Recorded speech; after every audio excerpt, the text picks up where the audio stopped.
185 000 morts en une seule nuit. Aucune bataille n'a été livrée. Aucune maladie n'a ravagé le camp. Aucun désastre naturel n'a balayé la terre. Seul le silence s'est emparé du champ des Assyriens, l'armée la plus redoutée de l'époque. Que pouvait-il s'être passé? Quelle force invisible aurait pu anéantir une armée entière sans qu'un seul guerrier ne brandisse son épée? Les Assyriens étaient réputés pour être des maîtres de la guerre.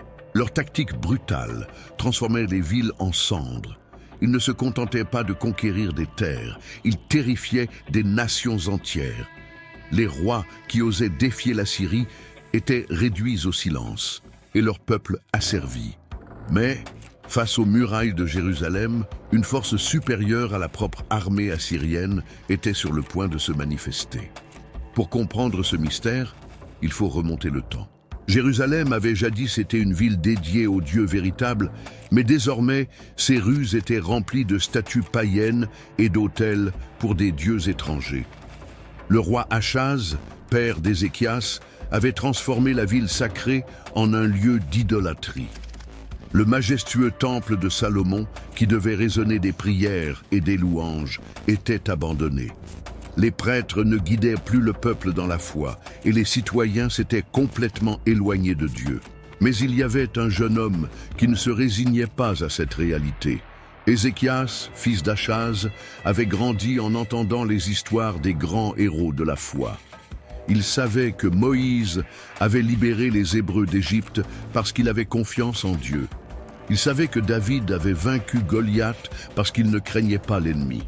Et Ézéchias ne voyait pas ces histoires comme des légendes, mais comme des vérités qui devaient être vécues à nouveau. Il savait que le destin de son peuple pouvait changer, mais pour cela, il devait prendre une décision radicale.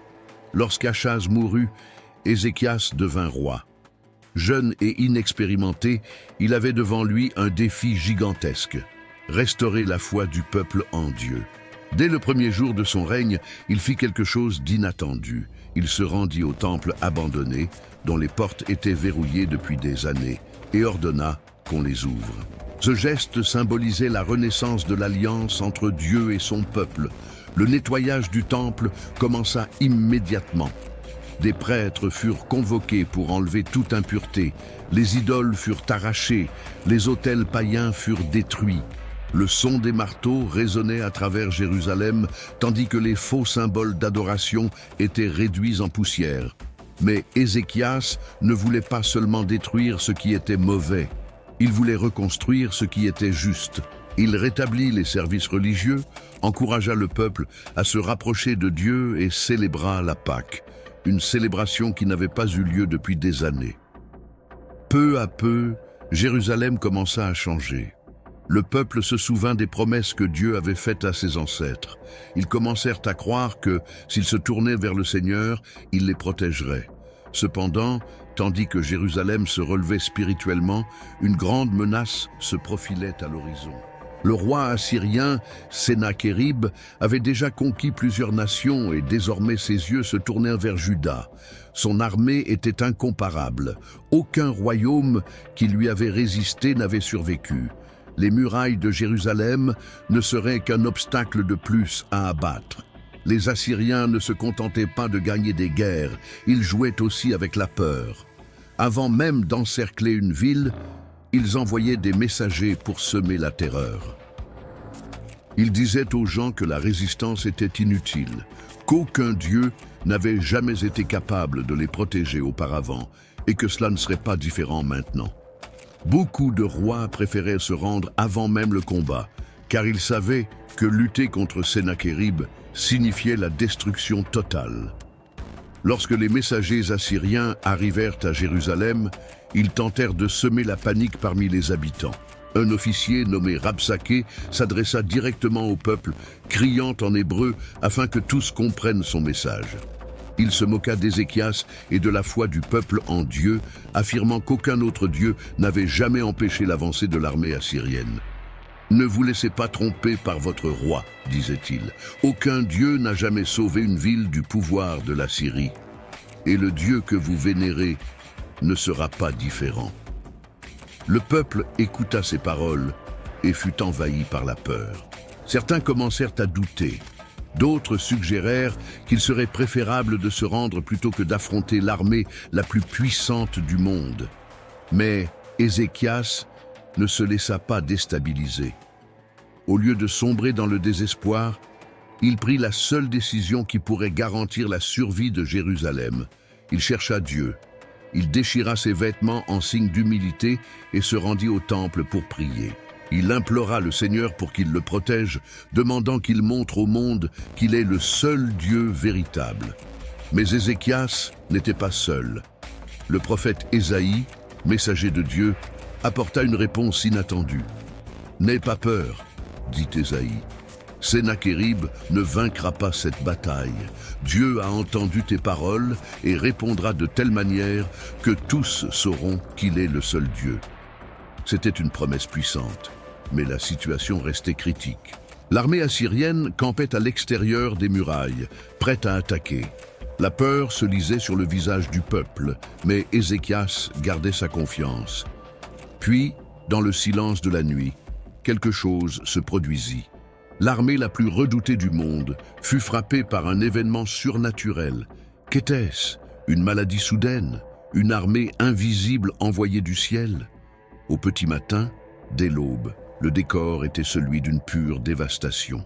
Les sentinelles de Jérusalem regardèrent au-delà des murailles et virent l'inimaginable.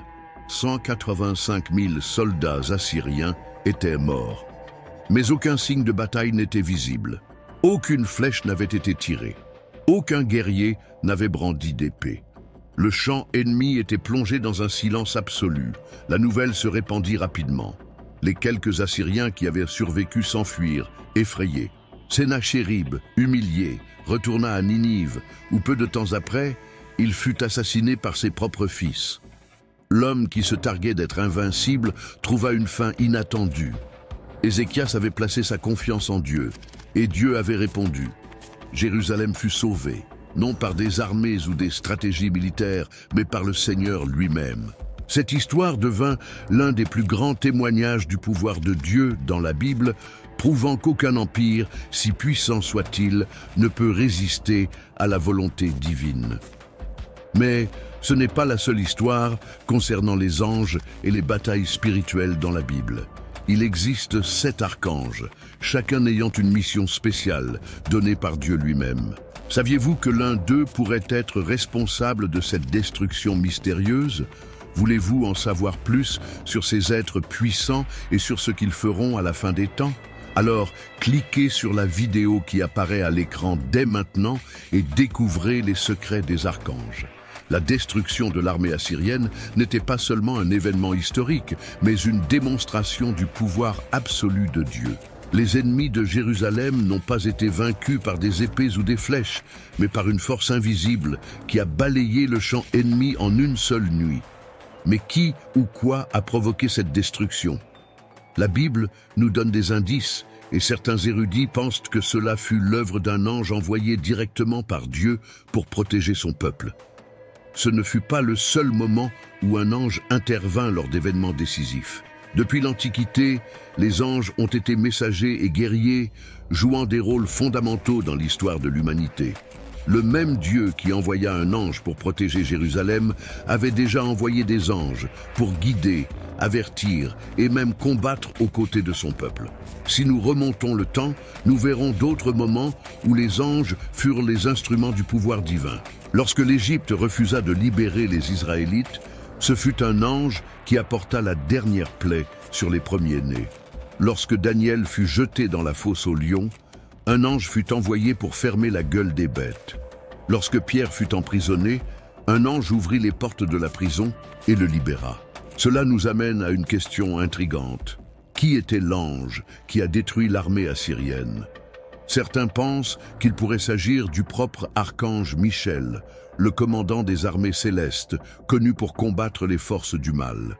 Michel a déjà été mentionné lors de batailles spirituelles dans la Bible et il est décrit comme un protecteur du peuple de Dieu.